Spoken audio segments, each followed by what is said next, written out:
Hari ini kita masih dalam pembahasan kita tentang 33 bukti kesetiaan Tuhan dalam kehidupan kita. Sama-sama bilang sama saya, kesetiaan Tuhan saya sungguh sangat terbukti. Amin. Nah, hari ini secara khusus kita akan membahas salah satu bukti kesetiaan Tuhan. Dia menjamin hari depan kita. Sama-sama bilang, hari depan saya terjamin.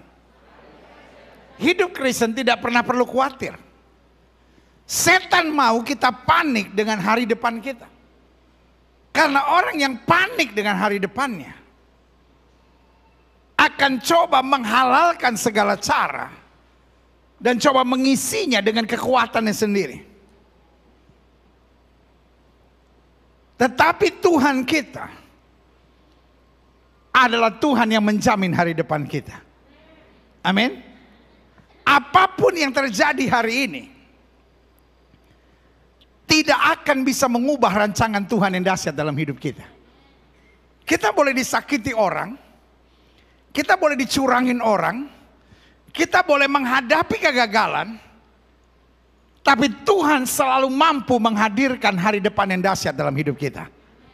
Bilang sama sebelah saudara, gak perlu khawatir. Amin. Daud boleh menghadapi situasi yang berat, tetapi itu tidak bisa merubah rancangan Allah untuk menjadikan dia the king of Israel. Yusuf boleh dijual oleh saudara-saudaranya. Yusuf boleh difitnah oleh istrinya Potifar. Yusuf boleh direkayasakan hal-hal yang jahat sampai dia dibuang ke dalam penjara. Tapi itu tidak bisa merubah rancangan Tuhan untuk dia menjadi Perdana Menteri di tanah Mesir. Amin. Daniel boleh dibuang ke gua singa, tapi itu tidak bisa merubah rencana Tuhan bahwa dia akan menjadi orang penting di tempat di mana Tuhan membuang dia di Babel. Dan hari ini kembali saya hanya mau ingatkan buat saudara, Alkitab jamin buat kita, kalaupun manusia mereka-rekakan yang jahat, Allah mereka-rekakannya untuk kebaikan. Beri tepuk tangan yang meriah buat Tuhan. Yang setuju sama saya katakan, hari depan saya dahsyat. Sama-sama bilang sama saya, hari depan saya dahsyat. Apa yang Alkitab ngomong tentang itu? Buka Alkitab kita sama-sama. Yeremia pasal 29 ayat 11 sampai 14. Sebab aku ini, kata Tuhan, mengetahui rancangan-rancangan apa yang ada padaku mengenai kamu. Demikian firman Tuhan, yaitu rancangan apa? Damai sejahtera. Dan bukan rancangan kecelakaan, untuk memberikan kepadamu, haleluya, hari depan yang penuh harapan. Apakah saudara sekolah sampai S3? Ataukah saudara hanya SMA? Atau mungkin sebagian saudara menatap saya dan berkata, pendeta saya SMA saja nggak lulus. Saudara boleh menatap saya dan berkata, saya kuliah di luar negeri. Sebagian saudara menatap saya dan berkata, orang tua saya nggak punya biaya untuk menyekolahkan saya sampai kuliah. Tapi hari ini saya mau bilang sama saudara, hari depan saudara dahsyat. Karena Alkitab bilang, aku tahu rancangan apa yang ada padaku mengenai kamu. Tuhan gak bilang aku tahu rancangan apa yang ada padamu mengenai hidupmu. Tuhan gak perlu tahu rancangan apa yang ada padamu. Tapi Tuhan tahu rancangan apa yang ada padanya mengenai engkau.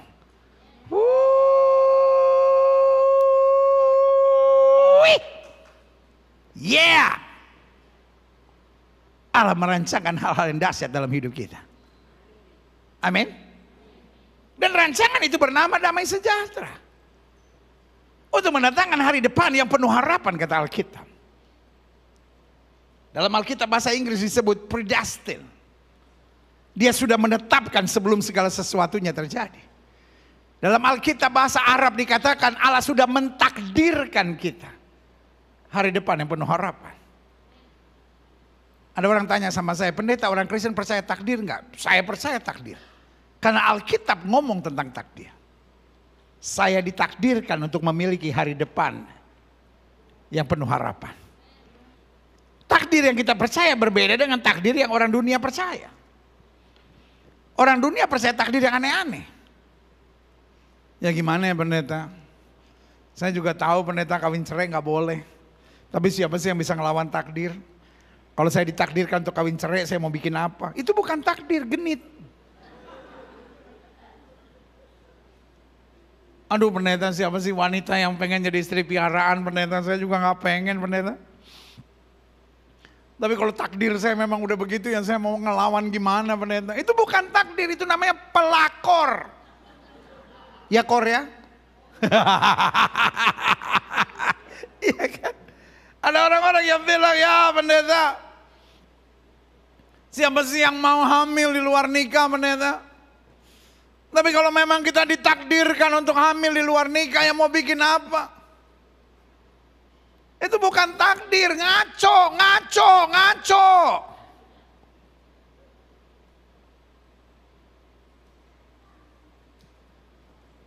Saya sih laki pendeta.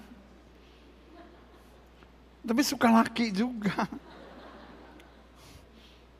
Mungkin ini memang takdir saya. Itu bukan takdir. Itu pasrah-pasrah bego, saudara-saudara. Be man. Masa laki jalan gak lurus? Shalom. Maju jalan, 1, 2, 3.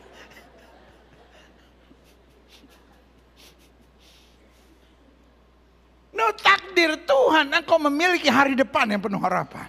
Amin. Coba lihat, dan bukan hanya sampai di situ, bahkan coba lihat selanjutnya dikatakan ayat 12. Dan apabila kamu berseru, nah kalau saudara menghadapi masalah-masalah seperti itu, berseru pada Tuhan. Amin. Saudara mungkin ada masalah dengan suami, saudara ada masalah. Kenapa saya laki dan tertarik sama laki? Kenapa saya perempuan tertarik sama perempuan? Kenapa saya laki pengen jadi perempuan? Kenapa saya perempuan pengen jadi laki? Saudara, gue yang kasih dalam Tuhan, problem seperti itu, it's normal.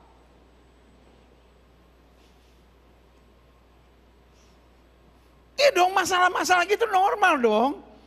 Sama seperti orang, kenapa ya saya itu gampang emosi gitu. Tetapi kalau ada masalah, kita jangan ikutin apa yang suara hati kita bilang. Kita harus berseru kepada Tuhan. Amin. Ada orang kalau emosi bawaannya mau nonjok orang. Terus kita harus ikutin. Ya hidup tuh gak boleh ditahan-tahan. Kalau kamu laki, kamu tertarik sama laki, sosor. Kan orang sekarang tambah gila, saudara-saudara. Kalau kamu perempuan, tapi kamu nggak merasa perempuan, lalu kamu pengen operasi jadi laki.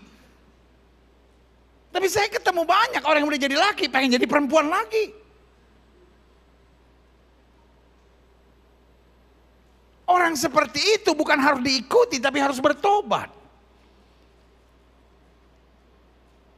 Karena ada aja orang miskin pengen jadi orang kaya. Orang kaya pengen jadi orang miskin. Orang yang gak bisa jadi presiden pengen jadi presiden. Ya kan bisa aja kan kemauan-kemauan seperti itu kan. Emangnya harus diikutin.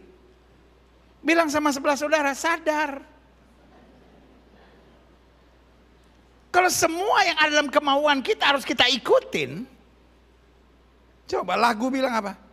Seandainya aku punya sayap, terbanglah aku. Dia pengen punya sayap.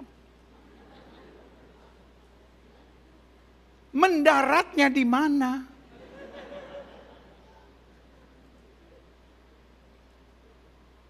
Dunia lama-lama tambah gila, saudara-saudara. Karena apapun dorongan di hati katanya harus diwujudkan. Tapi ayat ini bilang Tuhan punya rancangan yang luar biasa buat setiap kita. Jadi kalau ada yang gak beres dalam hidup kita, kita bukan harus ikuti, tapi kita harus berseru kepada Tuhan. Kadang-kadang saudara lagi dendam sama orang, hati saudara bilang udah bunuh aja. Terus pertanyaan saya, jadi kalau ada dorongan untuk bunuh orang kita harus bunuh? No. Kita harus berseru kepada Tuhan. Sama-sama bilang sama saya harus berseru kepada Tuhan. Dan coba lihat ayat ini bilang apa. Dan apabila kamu berseru dan datang untuk berdoa kepadaku, aku akan mendengarkan kamu. Makanya Alkitab bilang, kamu gak dapat apa-apa karena kamu tidak berdoa. Ayat 13. Dan apabila kamu mencari aku, bukan hanya untuk mencari keuntungan, mencari kesenangan, mencari kenikmatan, mencari apa saja yang saya mau harus terjadi, tapi mencari Tuhan, kamu akan menemukan Tuhan, akan menemukan aku. Bahkan apabila kamu menanyakan aku dengan segenap hati, ayat 14 bilang apa? Aku akan memberi kamu menemukan aku, demikian firman Tuhan. Dan aku akan apa? Kalau kita paksakan yang kita mau, kita akan jadi tambah liar, tambah gila. Tapi kalau kita mencari Tuhan, kita lagi sakit hati, kita lagi dendam, kita lagi punya keinginan yang aneh-aneh, kita mencari Tuhan, dikatakan apa? Dan Tuhan akan apa? Memulihkan keadaanmu. Wow. Dan akan mengumpulkan kamu dari antara segala bangsa dan dari segala tempat kemana kamu telah kucerai beraikan, demikian firman Tuhan. Dan aku akan mengembalikan kamu ke tempat yang dari mana aku telah membuang kamu. He is a loving father. Sama-sama bilang sama saya, Tuhan saya Bapa yang baik. Tapi karena dia Bapa yang baik, dia punya target yang besar dalam hidup kita. Dan untuk target yang besar, dia harus proses hidup kita. Sama-sama bilang sama saya, proses. Sehingga ketika kita disakiti orang, ketika kita dilukai, ketika kita menghadapi kegagalan, ketika kita menghadapi keadaan yang tidak menyenangkan, itu semua bukan bagian dari hukuman Tuhan, itu semua bukan bagian dari Tuhan tidak menolong kita, tapi itu semua bagian dari proses untuk kita memiliki hari depan yang penuh harapan. Yang setuju katakan amin. Jelas sampai di sini? Tetapi semuanya itu tidak akan pernah merubah hari depan yang penuh harapan yang akan kita terima dalam anugerahnya. Coba lihat selanjutnya, klik. Amsal 23:18 bilang, karena masa depan sungguh ada dan harapanmu tidak akan hilang. Sama-sama bilang sama saya, masa depan sungguh ada dan harapanku tidak akan hilang. Salah satu strategi iblis, intimidasinya dalam hidup kita. Dia mengintimidasi kita untuk berpikir percuma apa yang kita kerjakan. Iblis mau kita berpikir, saya sebagai istri ngalah percuma pendeta, ujung-ujungnya juga rumah tangga saya nggak mungkin dipulihkan. Saya sebagai orang tua berjuang untuk mendidik anak-anak saya pendeta, percuma pendeta, anak sekarang memang dasarnya ada roh pemberontakan. Saya sebagai suami coba berjuang untuk supaya rumah tangga tetap damai, tetap bahagia. Tapi percuma pendeta kalau nggak dapat support dari istri. Saya sebagai mertua udah coba menolong menantu saya. Tapi menantu saya itu kurang ajar banget gitu pendeta. Percuma saya buat apapun. Saya udah melayani, saya hidup suci, saya bertobat, saya sungguh-sungguh melayani Tuhan. Tapi rasanya percuma semuanya. Saya mau beritahu itu dusta iblis. Yang setuju sama saya katakan tidak ada yang percuma. Karena Alkitab bilang orang yang menabur dengan air mata akan menuai dengan sorak-sorai. Berikan tepuk tangan yang meriah buat Tuhan. Iblis mau kita berpikir percuma. Sorry untuk ngomong ini. Saudara-saudara yang sedang berpikir percuma pengorbanan saya, percuma jeripayah saya, percuma perjuangan saya sebagai istri, saya mau beritahu tidak ada yang percuma. Engkau sedang terintimidasi oleh suara setan, tapi hari ini tegak dan berkata, aku tetap akan menabur dengan air mata dan aku akan melihat kemuliaan Tuhan dinyatakan dahsyat dan luar biasa. Yang setuju sama saya angkat tangan kanan bilang tidak percuma. Alkitab saya bilang masa depan sungguh ada dan harapanmu tidak akan hilang. Alkitab saya bilang jeripayahmu dalam Tuhan tidak akan sia-sia. Klik selanjutnya.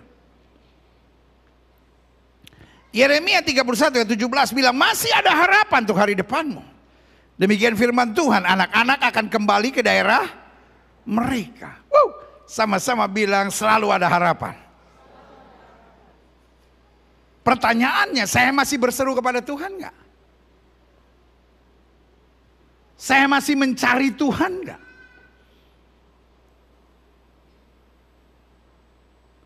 Iblis sedang mau berbisik kepada saya dan berkata percuma. Waktu Yusuf dibuang ke penjara karena menolak ajakan dari istrinya Potifar. Dan akibatnya dia difitnah dan dikatakan, hamba Ibrani yang kamu bawa ini hendak memperkosa aku. Saya percaya di saat dia ada dalam penjara, hal yang pertama yang iblis mau coba buat adalah intimidasi dia dan berkata, buktinya percuma kan kamu hidup benar, berarti percuma kan kamu hidup suci, berarti percuma kan kamu menolak dosa. Tapi hari ini saya mau bilang tidak percuma. Yusuf dengan bangga punya rumusan kehidupan yang luar biasa. Kalaupun manusia mereka-rekakan yang jahat, Allah mereka-rekakannya untuk kebaikan. Berikan tepuk tangan yang meriah buat Tuhan. Sama-sama bilang saya harus tetap maju. Sama-sama bilang sama saya harus tetap semangat. Karena tidak ada yang percuma di dalam Kristus. Amin. Nah, saya pelajari begini. Hidup ini bukan hanya soal sekarang dan hari ini. Hidup ini bukan hanya soal now and today. Jangan karena sekarang ada badai, sekarang ada angin ribut, sekarang ada kegagalan, sekarang ada masalah, kita bilang aduh percuma semua. No. My God is God of progress. Allah saya mempersiapkan segala sesuatu dengan dahsyat dan luar biasa. Makanya hidup ini soal hari depan. Sama-sama bilang sama saya, hidup ini hari depan. Ada 3 hal dahsyat tentang hari depan orang percaya. Yang pertama, hari depan yang Tuhan siapkan adalah hari depan yang penuh kepastian dan kemajuan. Hidup Kristen bukan soal diberkati atau tidak diberkati. Perdebatan ini tidak selesai-selesai. Ada kelompok-kelompok yang mempertahankan dan berkata, orang yang iring Kristus pasti kaya. Sementara ada kelompok-kelompok yang anti dengan teologi itu sambil berkata, orang-orang yang kaya tidak akan pernah masuk surga. Orang-orang yang kaya masih dikuasai oleh roh kedagingan. Hidup Kristen harus menderita. Makin menderita, kita makin masuk surga yang luar biasa. Buat saya kedua pandangan ini sama gilanya dan sama ngaconya, saudara-saudara. Yang saya percaya, iman Kristen menekankan keseimbangan. Betul kita diberkati. Tapi kalaupun kita lewati penderitaan, kita percaya tangan Tuhan selalu menyediakan kekuatan dan kemenangan buat kita. Berikan tepuk tangan yang meriah. Kita bukan orang cengeng yang menangisi penderitaan. Tapi kita juga bukan orang bodoh yang menikmati penderitaan. Tetapi kita orang berhikmat yang menghadapi penderitaan dan percaya Allah turut bekerja dalam segala perkara untuk mendatangkan kebaikan. Berikan tepuk tangan yang meriah buat Tuhan. Amin. Orang yang percaya pada teologi kemakmuran akan menangisi penderitaan. Orang yang percaya pada teologi penderitaan akan menikmati penderitaan. Tetapi kita yang percaya pada teologi keseimbangan Alkitabiah, kita percaya kalaupun kita menghadapi masa yang sukar, kita percaya Tuhan tidak pernah tinggalkan kita. Dia pegang tangan kita. Kita lebih daripada orang-orang yang menang karena Kristus yang mengasihi kita. Yang setuju katakan amin. Amin. Makanya yang saya percaya, hari depan yang Tuhan siapkan buat kita adalah hari depan yang penuh kepastian dan penuh kemajuan. Sama-sama bilang sama saya, hari esok saya lebih baik dari hari ini. Saya nggak mau tahu siapa yang menjahati saudara. Saya nggak mau tahu badai apa yang sedang kau hadapi. Tapi hari depanmu pasti lebih baik dari hari ini. Iman kita lebih tangguh. Pengalaman kita dengan Tuhan lebih dalam. Hidup kita makin dewasa. Hidup kita makin dipenuhi dengan kuasa Tuhan. Kita makin berjalan dengan hikmat. Dan kita makin hari makin berkenan kepada Tuhan. Yang setuju katakan amin. Sama-sama bilang saya harus lebih maju. Gak apa-apa kita menghadapi badai. Tapi badai membuat kita lebih maju. Gak apa-apa kita menghadapi hal-hal yang menyakitkan. Gak apa-apa kita disakiti dan dikecewakan orang. Tapi semuanya membuat kita lebih maju. Kalau karena kita dikecewakan orang, kita makin dendam. Kita makin kepahitan. Kita makin keluar dari pelayanan. Something is wrong with you. Bartimeus adalah pengemis buta. Dia disakiti, dia dikecewakan. Orang banyak suruh dia diam. Tapi izinkan saya jelaskan apa yang Alkitab katakan. Dia berteriak lebih keras lagi.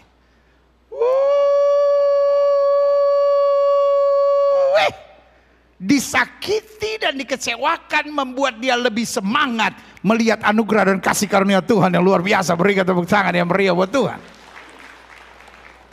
What is the measurement? Apa ukurannya? Kalau karena masalah kau akhirnya meninggalkan pelayanan. Kalau karena masalah kau akhirnya berhenti berdoa. Kalau karena masalah akhirnya kau banyak mengeluh dan bersungut-sungut. Berarti iblis sedang menang atas kehidupan saudara. Tetapi ketika di tengah masalah kita makin cari Tuhan. Di tengah masalah kita makin tetap semangat melayani Tuhan. Itu artinya pekerjaan Tuhan sedang semakin nyata dalam hidup saudara. Haleluya. Yang kedua saya pelajari. Hari depan apa yang Tuhan siapkan buat kita? Hari depan yang penuh damai sejahtera. Ada banyak orang bilang, lo bagaimana saya bisa damai sejahtera? Saya masih tinggal di rumah kontrakan. Setiap tagihan datang bagaimana bisa damai sejahtera? Pendeta deg-degan. Izinkan saya menjelaskan buat saudara. Damai sejahtera tidak ada hubungannya dengan apa yang saya miliki. Kalau karena apa yang saya miliki baru saya damai sejahtera, saya beri nama kita hanya orang duniawi. Tapi damai sejahtera berhubungan dengan respons kita dalam menghadapi segala perkara. Sama-sama bilang sama saya, damai sejahtera tidak ada hubungannya dengan apa yang saya miliki. Tapi damai sejahtera berhubungan dengan respons saya menghadapi segala perkara. Bukankah Yesus meresponi dengan tepat segala tekanan yang terjadi dalam kehidupannya ketika di kayu salib? Orang berteriak, salibkan dia, salibkan dia. Tentara Romawi ambil cambuk dan mencambuk Yesus. Tapi respon Yesus adalah ampunilah mereka sebab mereka tidak tahu apa yang mereka perbuat. Sama-sama bilang sama saya, ini soal respons. Kalau engkau tidak damai sejahtera bukan karena suamimu kasar. Kalau engkau tidak damai sejahtera bukan karena istrimu terlalu menyakitkan. Kalau engkau tidak damai sejahtera bukan karena situasi rumah tanggamu terlalu banyak masalah. Kalau engkau tidak ada damai sejahtera bukan karena mertuamu terlalu ikut campur. Kalau engkau tidak ada damai sejahtera bukan karena mama dan papamu tidak punya waktu untuk memperhatikan dan mempedulikan engkau. Saya khawatir kalau kita tidak punya damai sejahtera. Karena kita terlalu banyak tuntutan-tuntutan dalam kehidupan. Dan bukan meresponi dengan tepat segala sesuatu yang Tuhan rencanakan dalam hidup kita. Paulus bilang, aku tahu kepada siapa aku percaya. Aku yakin dia berkuasa. Paulus katakan Allah turut bekerja dalam segala perkara untuk mendatangkan kebaikan bagi setiap orang yang mengasihi dia. Berikan tepuk tangan yang meriah buat Tuhan. Bahkan Daud tidak kehilangan damai sejahtera. Ketika dimaki oleh Goliat dan Goliat bilang, anjing ke aku sampai kau datangi aku dengan batu seperti itu. Dia tetap tenang berdiri tegak dan bilang, engkau boleh datangi aku dengan pedang, tombak dan lembing. Tapi aku datangi engkau dengan nama Tuhan semesta alam. Sama-sama bilang sama saya soal respons. Sama-sama bilang sama saya soal respons. Yang ketiga saya pelajari. Apa damai sejahtera, hari depan apa yang Tuhan siapkan buat kita? Hari depan yang penuh arti dan manfaat. Sama-sama bilang sama saya hari depan yang penuh arti dan manfaat. Kita bukan sembarang menjalani hari depan. Tapi kita mau hidup penuh arti. Bu, sama-sama bilang hidup saya harus penuh arti. Sama-sama bilang hidup saya harus penuh manfaat. Pak, sama-sama bilang hidup saya harus penuh arti. Sama-sama bilang hidup saya penuh dengan manfaat. Hidup kan kita nggak boleh asal jalanin. Yang akhirnya menyusahkan orang, merugikan orang, menyengsarakan orang, lalu sambil berkata, lu saya memang orangnya begini, mau diapain nih? Hidup ini bukan soal apa yang saya mau. Hidup ini bagaimana saya memberi arti dan warna bagi kehidupan ini. Itulah hari depan yang Tuhan mau. Makanya Daud bilang, kejadianku dahsyat dan ajaib. Jiwaku benar-benar menyadarinya. Setuju, katakan amin. Selanjutnya saya pelajari, klik. Bagaimana dia menjamin hari depan kita? Bu, Pak, saya mau tanya, bagaimana engkau menjamin hari depan anak-anakmu? Sebagian berkata, saya belikan rumah buat dia. Saya belikan mobil buat dia. Saya siapkan asuransi pendidikan buat dia. Saya siapkan asuransi hari depan buat dia. Pertanyaan saya, kalau engkau udah siapkan seperti itu buat anak-anakmu, anak-anakmu hari depannya pasti bahagia enggak? Belum tentu. Kalau engkau tidak persiapkan imannya dengan betul, jangan-jangan dia jatuh dengan narkoba, habis semuanya. Dia nggak sekolah, dia judi, dia hidup kacau. Tapi sebagian berkata, pendeta, boro-boro saya beliin mobil dan rumah buat dia, saya aja rumah kontrak. Boro-boro saya persiapkan rumah sama mobil buat anak saya. Saya cuma ajar satu hal sama anak saya. Takut akan Tuhan dan hidup menghormati orang. Pertanyaan saya, anak sudah pasti sengsara enggak? Belum tentu. Kadangkala justru hari depannya bisa jauh lebih cemerlang dari orang yang sudah dipersiapkan segalanya. Siapa yang setuju sama saya? Karena saudaraku yang kasih dalam Tuhan, mempersiapkan hari depan tidak selamanya hanya dengan hitungan logika. Kenapa Tuhan jamin bahwa hari depan kita penuh harapan? Saya coba selidiki bagaimana Tuhan mempersiapkan hari depan yang penuh harapan. Yang pertama, Dia menjamin hari depan kita dengan melatih kedewasaan kita. Karena persoalan yang paling krusial dalam hidup ini adalah sifat kekanak-kanakan. Bilang sama sebelah saudara, lu jangan kekanak-kanakan. Orang yang punya sifat kekanak-kanakan dimanapun selalu troublemaker. Makanya selalu saya bilang, kalau masih bersifat kekanak-kanakan jangan pacaran. Piara anjing saja saudara-saudara. Lu mau lari-lari sama anjing, lu mau beguling-beguling sama anjing, silahkan.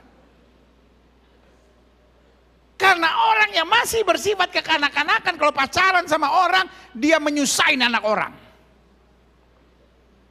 Apalagi sampai menikah.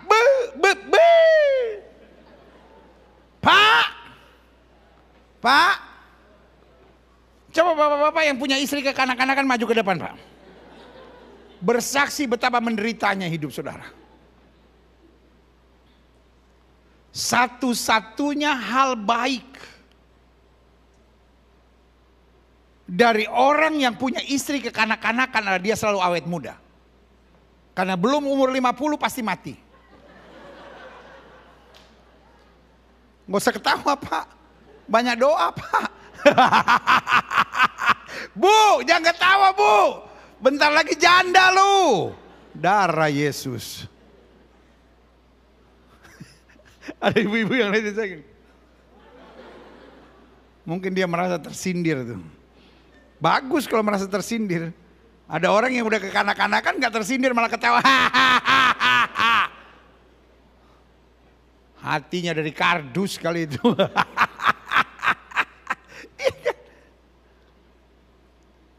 Banyak gereja pecah bukan karena setan, tapi karena kekanak-kanakan pengurusnya. Apa-apa berantem, apa-apa tersinggung, apa-apa ngotot, apa-apa dibikin ribet gitu. Makanya Paulus bilang, kamu sudah mulai dengan roh, jangan kamu mengakhiri dengan daging. Banyak persahabatan pecah, kenapa? Karena kekanak-kanakan.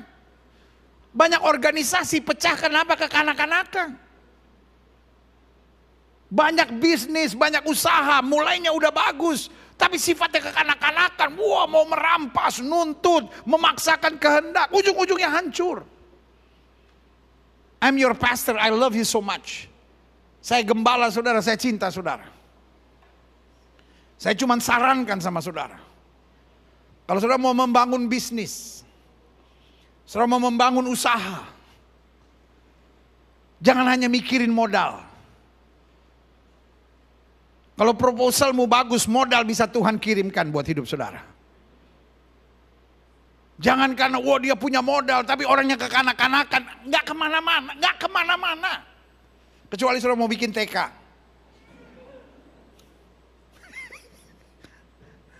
Ngerti nggak maksud saya? Adik-adik muda, lo kalau pacaran sama orang, jangan cuma cari yang ganteng, yang cantik. Lihat orangnya kekanak-kanakan nggak? Kalau orangnya nggak dewasa, nggak tanggung jawab, tanya sama mama lo yang udah cukup menderita, punya laki yang nggak dewasa itu. Bagaimana Tuhan menjamin hari depan kita? Alkitab saya bicara tentang seorang pemimpin hebat bernama Musa. Musa memang pemimpin hebat, tapi sayang dia punya satu kekurangan. Punya sifat kekanak-kanakan. Makanya dia boleh melihat tanah perjanjian tapi tidak pernah bisa masuk. Saudara menatap saya dan berkata, dari mana pendeta tahu bahwa dia sifat kekanak-kanakan? Dimulai dari kalimat pertama dia waktu Tuhan pilih dia. Tuhan bilang sama Musa, I'm gonna use you. Dia bertanya, who are you? Lalu Tuhan jawab, Ehye Asher Ehye, aku adalah aku, ego eimi, I am that I am. Lalu kemudian Musa bilang begini sama Tuhan, do not use me, jangan pakai aku.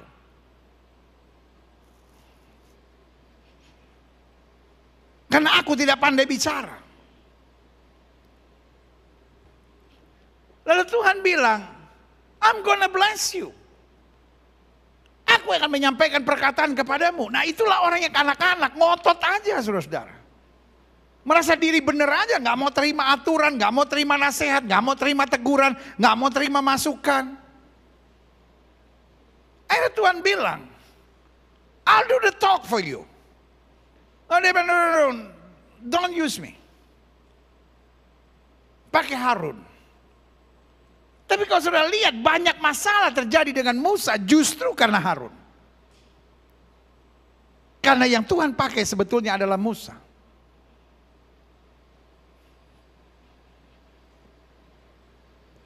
Lalu kemudian Tuhan bawa dia pada sebuah pengalaman yang dahsyat. Tuhan bilang sama dia, kamu naik ke Gunung Sinai. By his finger, dengan tangan Tuhan sendiri, Tuhan menulis 2 loh batu yang berisi 10 hukum Tuhan. God's own finger.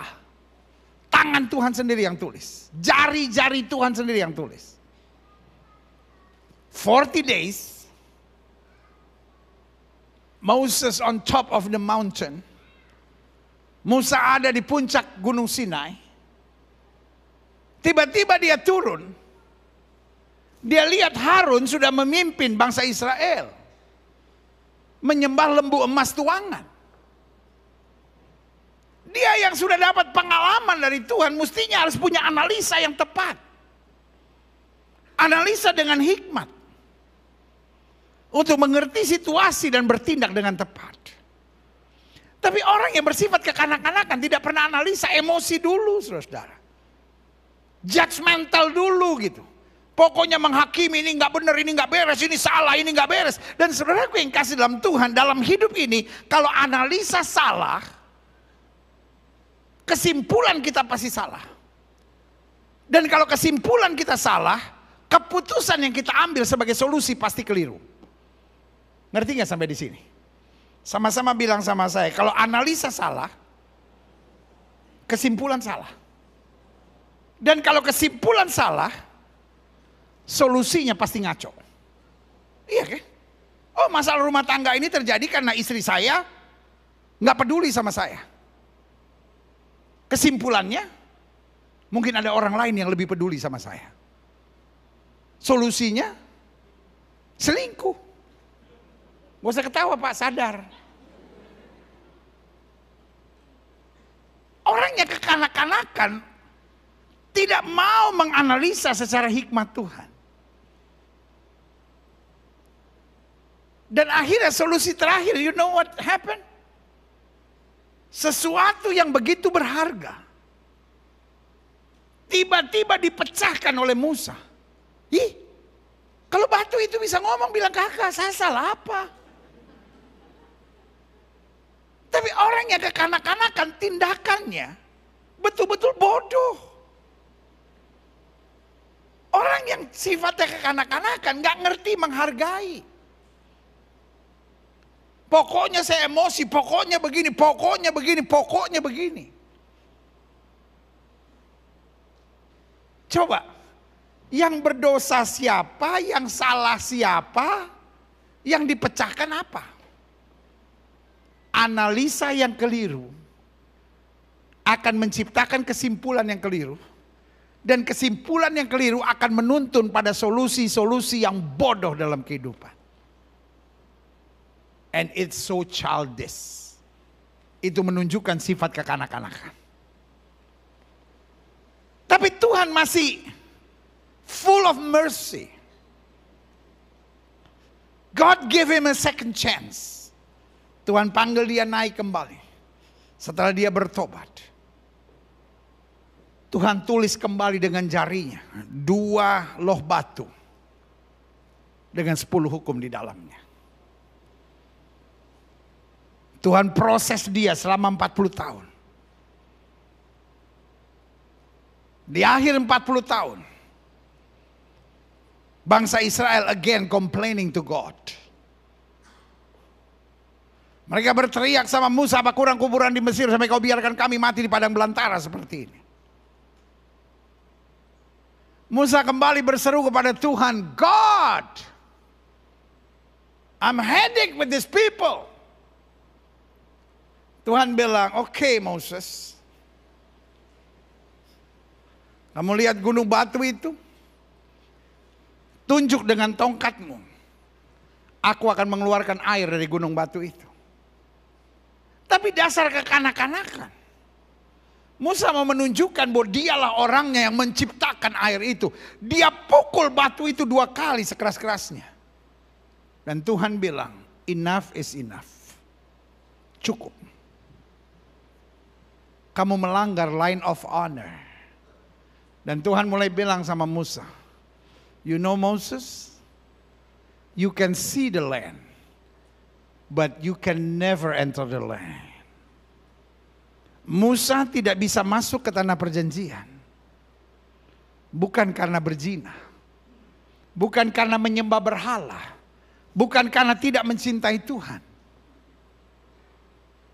Tapi karena sifat kekanak-kanakan. Kalau engkau mau lihat hari depan yang penuh harapan, izinkan Tuhan memproses sifat kekanak-kanakan kita. Membuangnya. Sampai makin hari kita makin dewasa dalam Kristus. Berikan tepuk tangan yang meriah buat Tuhan. Yang kedua, bagaimana dia menjamin hari depan kita. Dia membuang sifat negatif kita. Betul bertobat menerima Yesus sebagai Tuhan dan Juru Selamat. Itu 1 kali dalam sepanjang umur hidup kita. Tapi bertobat dalam arti kata membersihkan hidup kita supaya makin layak, makin berkenan kepada Tuhan. Itu perlu tiap hari dalam keseharian langkah kita bersama Yesus. Amin. Karena orang yang sudah bertobat bukan berarti harus sempurna. Pertobatan bukanlah garis akhir. Tapi pertobatan adalah garis start. Untuk kita makin hari makin disempurnakan oleh Kristus. Kadangkala yang membuat kita tidak bahagia bukan karena Tuhan tidak buat mujizat. Yang membuat kita tidak bahagia bukan karena setan sedang menyerang. Tapi kadangkala yang membuat kita tidak bahagia Karena masih banyak sifat dan karakter yang masih menghambat rencana Tuhan yang besar dalam hidup kita. Kita masih egois. Kita masih gampang tersinggung. Kita masih serakah. Kita masih kepala batu. Dan Alkitab berkata, anggur yang baru tidak bisa disimpan dalam kirbat yang lama. Alkitab saya bilang yang lama sudah berlalu, yang baru sudah terbit. Makanya Alkitab saya bilang, pohon yang tidak berbuah dipotongnya. Tapi pohon yang berbuah dibersihkannya. Supaya semakin hari kita semakin siap berbuah lebih lebat. Tanya sama sebelah saudara, siap dibersihkan? Sama-sama tanya, siap dibersihkan? Alkitab bilang kamu sudah bersih oleh setiap firman. Waktu kita terima firman, firman harus mengubahkan hidup kita. Makin hari makin lebih sabar. Makin hari makin bisa berkata-kata membangun. Makin hari makin jadi berkat. Makin hari makin menghadirkan Shalom Kristus. Makin hari boleh makin memancarkan terang kemuliaan Tuhan. Berikan tepuk tangan yang meriah. Yang ketiga, bagaimana dia menjamin hari depan kita? Dia menguatkan iman percaya kita. Karena bukan orang sukses, bukan orang pintar, bukan orang kaya yang bisa melihat hari depannya terjamin.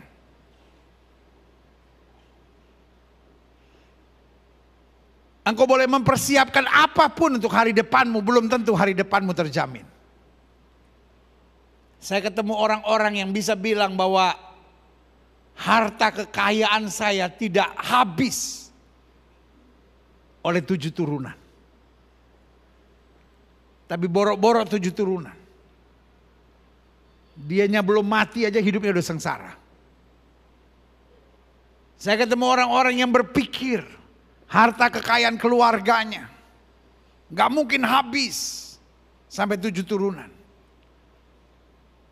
Baru sampai anaknya tiba-tiba hutangnya udah gak karu-karuan. Jawabannya, kekuatan apapun yang kita bangun, itu tidak bisa menjamin hari depan kita. Yang bisa menjamin hari depan kita kalau kita hidup dengan iman. Saya percaya anak Tuhan harus pakai otak. Saya percaya anak Tuhan harus pakai logika. Saya bukan kelompok hamba Tuhan yang berkata, saudara-saudara kita harus pakai iman. Jangan pakai otak, jangan pakai logika. Emangnya otak diciptakan setan, saudara-saudara. Pakai otak yang betul. Pakai perhitungan logika dengan betul. Tapi sebagai hamba Allah saya hanya mau bilang, otak dan logika ada batasnya. Apa yang bisa dan mungkin saya kerjakan, saya harus mengerjakannya dengan bertanggung jawab. Tapi apa yang tidak mungkin dan tidak bisa saya lakukan, saya beriman bahwa tidak pernah orang benar dikecewakan dan dipermalukan. Tuhan berikan tepuk tangan yang meriah buat Tuhan. Banyak hal yang kita belum pasti. Tapi satu yang kita pasti, setiap hari ada berkat dan mujizat Tuhan yang sempurna. Yang setuju sama saya katakan, setiap hari ada berkat dan mujizat Tuhan yang sempurna. Siapa yang setuju sama saya? Sambil angkat tangan bilang, setiap hari saya percaya ada berkat dan mujizat Tuhan yang sempurna. Berikan tepuk tangan yang meriah buat Tuhan. Saya nggak mau tahu orang mau bikin pengajaran apa. Orang akan bilang, oh nggak ada itu, apa itu yang ngajarin berkat mujizat, itu pengajaran-pengajaran sampah. Biarin mau sampah apapun. Saya berpegang pada firman Tuhan. Firman Tuhan bilang kasih setia Tuhan selalu baru tiap pagi. Apa artinya baru? Artinya ada berkat, ada mujizat, ada sesuatu yang dahsyat yang Tuhan mau kerjakan buat hidup kita. Yang setuju katakan amin. Karena kalau kita mengerti maksud Tuhan, apa yang tidak pernah kita pikirkan itu yang Tuhan sediakan. Haleluya. Yang terakhir, saya undang pemain musik maju ke depan. Bagaimana dia menjamin hari depan kita? Dia melatih kedewasaan kita. Dia membuang sifat negatif kita. Dia kuatkan iman percaya kita. Dia bangun sikap dapat dipercaya. Amin. Seandainya saudara punya 2 pembantu. Satu pinter, tapi nggak bisa dipercaya. Satu lagi nggak pinter, tapi bisa dipercaya. Kalau saudara harus memilih salah satu daripadanya, mana yang kau pilih? Yang bisa dipercaya. Orang bodoh masih bisa diajar. Tapi orang kalau dasarnya nggak bisa dipercaya, susah memiliki hari depan yang cemerlang. Ada banyak orang yang saking pintarnya bisa membodoh-bodohi orang. Saya berdoa buat jemaat yang olehnya Tuhan percayakan untuk saya gembalakan, baik yang ada di gereja maupun di rumah masing-masing. Pastikan jadi orang yang bisa dipercaya. Pak, bisa dipercaya sama istri, Pak? Gak ada amin. Pak, bisa dipercaya sama istri, Pak? Lumayan 3 orang bilang amin. Pak, bisa dipercaya sama istri, Pak?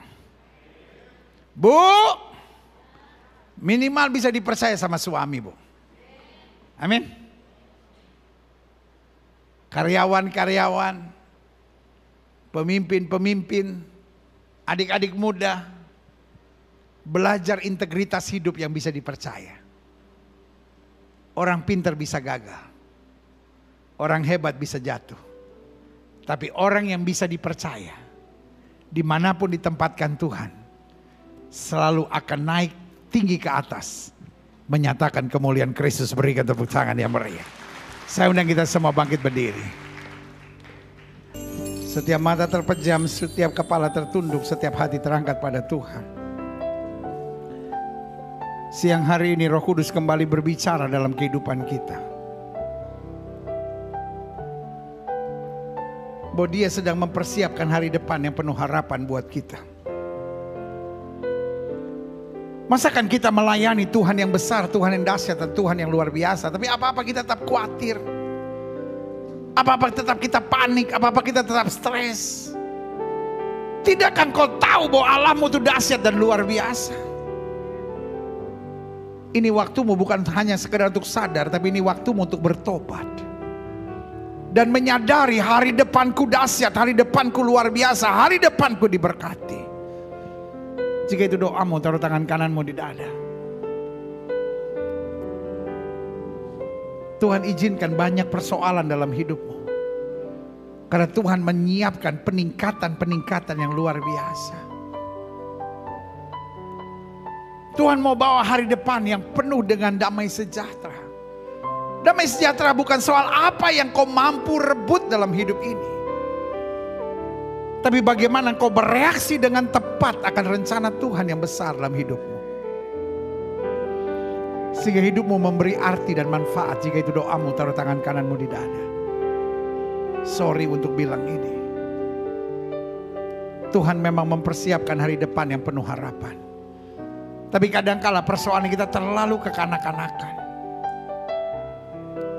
Kita gampang memaksakan kehendak. Kita seringkali tidak menganalisa dengan hikmat Tuhan. Kita just judgmental gitu. Kita hanya menghakimi. Hanya untuk membenarkan diri kita sendiri. Akhirnya yang terjadi, karena analisamu keliru, kesimpulanmu keliru, dan akhirnya keputusanmu bodoh sekali. Jika itu doamu, taruh tangan kananmu di dada.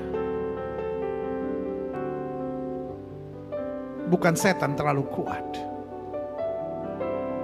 tapi persoalannya sifatmu itu yang terlalu jelek. Engkau hanya paksakan setiap orang mengerti dan memahami engkau, tapi kau tidak belajar mempersiapkan hidupmu semakin hari semakin dapat diandalkan dan berkenan kepada Tuhan. Tuhan sedang mempersiapkan hari depan yang cemerlang bagimu. Jika kau siap, taruh tangan kananmu di dada. Biarkan Roh Kudus arahkan hidupmu terus, supaya hidupmu dapat menjadi berkat buat banyak orang. Jika itu doamu, taruh tangan kananmu di dada. Setiap saudara ingin didoakan, taruh tangan kanan saudara di dada. Boleh angkat tangan dua-dua tinggi-tinggi. Izinkan saya berdoa. Bapa, anugerahmu sempurna dalam hidup kami. Lihat tangan anak-anakmu yang terangkat dua-dua di hadapan Tuhan. Ampuni kami kalau kami hanya penuh dengan kekhawatiran akan hari depan kami. Hari depan pekerjaan kami, hari depan rumah tangga kami, hari depan anak-anak kami. Padahal Tuhan janjikan hari depan yang penuh dengan harapan dan damai sejahtera. Kami mengerti iblis pengennya kami khawatir. Supaya kami tidak fokus pada karunia Allah, kami tidak fokus pada jiwa-jiwa, kami tidak fokus untuk melakukan kehendak Allah. Kami hanya sibuk dengan kekhawatiran kami mempersiapkan hari depan kami. Hari ini kami diingatkan oleh Tuhan untuk belajar hidup dengan iman dan percaya bahwa segala sesuatunya dahsyat, indah dan luar biasa. Lihat tangan-tangan yang terangkat. Biarlah hari ini kami mengagumi kesetiaan Tuhan. Bahwa kesetiaan Tuhan yang menjamin hari depan kami penuh dengan harapan. Bantu kami terus untuk hidup dengan iman, hidup dengan syukur, hidup jadi berkat, hidup tidak nyusahkan orang, tapi hidup memberi arti dan manfaat buat orang di sekitar kami. Kami gak mau jadi orang yang justru membuat tekanan-tekanan buat orang sekitar kami, tapi pastikan kami untuk membawa damai dimanapun Tuhan tempatkan. Ya Roh Kudus terus berbicara dalam hidup kami. Buang hati kekanak-kanakan yang membuat kami merasa selalu yang benar dan tidak pernah mau mendengar nasihat. Bahkan tidak mau menerima kebenaran firman-Mu untuk merubah hidup kami. Terima kasih ya Roh Kudus. Hamba juga doa buat yang sakit Allah. Karena hamba percaya kesembuhanlah hak mutlak kami sebagai orang percaya. Setiap saudara yang sakit dengar firman Tuhan. Alkitab berkata tanda-tanda ini akan menyertai orang percaya bahwa mereka akan tumpang tangan buat yang sakit dan yang sakit akan disembuhkan. Jika kau sakit dan kau percaya kuasa kesembuhan Tuhan, dengan iman letakkan tangan kananmu di bagian tubuh yang sakit dan kita doa. Bapa, janji-Mu ya dan amin itu kami percaya. Firman-Mu berkata orang percaya akan tumpang tangan buat yang sakit dan yang sakit akan disembuhkan. Dengan iman kami praktekkan firman Tuhan ini. Kami letakkan tangan kanan kami di bagian tubuh kami yang sakit. Kami tolak sakit penyakit, kami tolak kelemahan tubuh, kami tolak campur tangan kegelapan. Kami patahkan kuasa di dalam nama Yesus. Setan sakit penyakit, kau tidak punya kuasa atas tubuh orang percaya. Karena tubuh kami telah dibeli dengan harga mahal, itu darah Yesus. Dari darah yang tercurah tubuh kami adalah bait Roh Kudus, bukan tempat penyakit. Kami perintahkan keluar dalam nama Yesus. Baik yang ada di gereja maupun yang ada di rumah masing-masing. Segala sakit penyakit kami perintahkan keluar dalam nama Yesus. Segala virus, kuman, bakteri, infeksi, serangan-serangan setan, kutuk-kutuk kegelapan, penyakit kami perintahkan keluar dalam nama Yesus. Kuasa kesembuhan, berkat, mujizat mulai terjadi. Karena kami percaya Yesus kami tidak berubah dulu, kemarin, hari ini dan sampai selama-lamanya. Dengan iman kami nyatakan oleh bilur-bilur Kristus kami yang percaya sudah dijamah dan disembuhkan Tuhan dengan kuasa-Mu yang luar biasa. Inilah tepuk tangan sorak-sorai kemenangan kami, tepuk tangan sukacita kami. Karena Yesus telah melakukan perbuatan-perbuatan yang luar biasa. Terima kasih Tuhan. Terima kasih Tuhan. Setiap saudara yang sudah doakan untuk kesembuhan, tanamkan dalam rohmu kau sembuh oleh bilur Yesus. Jangan bimbang. Karena Alkitab berkata sesuai dengan imanmu jadi padamu. Di atas kayu salib Yesus berkata sudah selesai. Semua harga dosa, harga penyakit, harga penderitaan sudah diselesaikan Yesus di atas kayu salib. Kita imani baginya tidak ada perkara yang mustahil. Silakan turunkan tangan, Tuhan berkati. Bapa, hamba mengasihi jemaat-Mu satu persatu. Apa yang Tuhan taruh di hati hamba sudah hamba sampaikan bagi umat-Mu. Hamba doa firman termaterai, apa saja yang mereka kerjakan dibuat Tuhan berhasil. Mereka gak turun tapi naik, mereka gak jadi ekor, mereka jadi kepala. Hari-hari yang penuh mujizat boleh menjadi bagian hidup mereka. Rumah tangga mereka diberkati, hari-hari mereka penuh dengan tuntunan Tuhan yang sempurna.